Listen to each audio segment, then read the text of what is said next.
ಸಾಗರ್ ಖಂಡ್ರೆ ಅವರಿಗೆ ಒಂದು ವಿನಂತಿ ನನ್ನಲ್ಲಿ ಏನು ಅಂತಂದ್ರೆ, ಈ ಭಾಗದೊಳಗಡೆ ಒಳ್ಳೆ ರೀತಿಯಲ್ಲಿ ಶಿಕ್ಷಣ ಸಂಸ್ಥೆಗಳಾಗಬೇಕು. ಆದಷ್ಟು ಒಳ್ಳೆಯ ಶಿಕ್ಷಣ ಸಂಸ್ಥೆಗಳನ್ನ ತಂದ್ರಿ.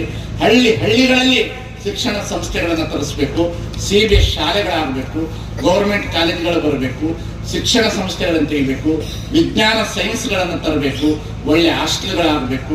ಒಳ್ಳೆ ರೀತಿಯಲ್ಲಿ ಅವರ ಸೇವೆ ನಿರೀಕ್ಷಣೆ ಮಾಡ್ತೇವೆ. ಹೊಸಬ್ರು ಅವ್ರನ್ನ ನಾವು ಸಣ್ಣವರು ಅಂತ ತಿಳ್ಕೊಳ್ಳಲ್ಲ, ಅರಿವಿಗೆ ಹಿರಿದುಂಟೆ ಅಂತ ಕೇಳ್ತಾರೆ. ಚನ್ನಬಸವಣ್ಣವರು ಸಣ್ಣವರಿದ್ದಾರೆ ಅನುಭವ ಮಂಟಪದಲ್ಲಿ. ಸಾಗರ ಕಂಡವರು ಅವರು ಸಣ್ಣವರಲ್ಲ, 27 ವರ್ಷದವರು ಏನಲ್ಲ. ನಮಗೊಂದು ಆಸೆ ಇದೆ, ಬೇಗ 27 ವರ್ಷಕ್ಕೆ MP ಆಗಿದ್ರಿ, ಮುಂದಿನ 2 ಸಲಕ್ಕೆ ಲಾವಣ್ಯನ ಹಾಡಿನಲ್ಲಿ ಬೂಂದಿ ಊಟ ಬರಲಿ ಅಂತ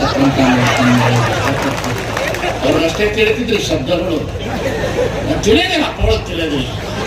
ಅಪ್ಪಳು ದೇವರಿದ್ದಂಗೆ ಏನ್ ತಿಳಿತದಲ್ಲ, ಮನುಷ್ಯರು ಸುಮ್ಮನೆ ಆಶೀರ್ವಾದ ಮಾಡ್ತಾರೆ.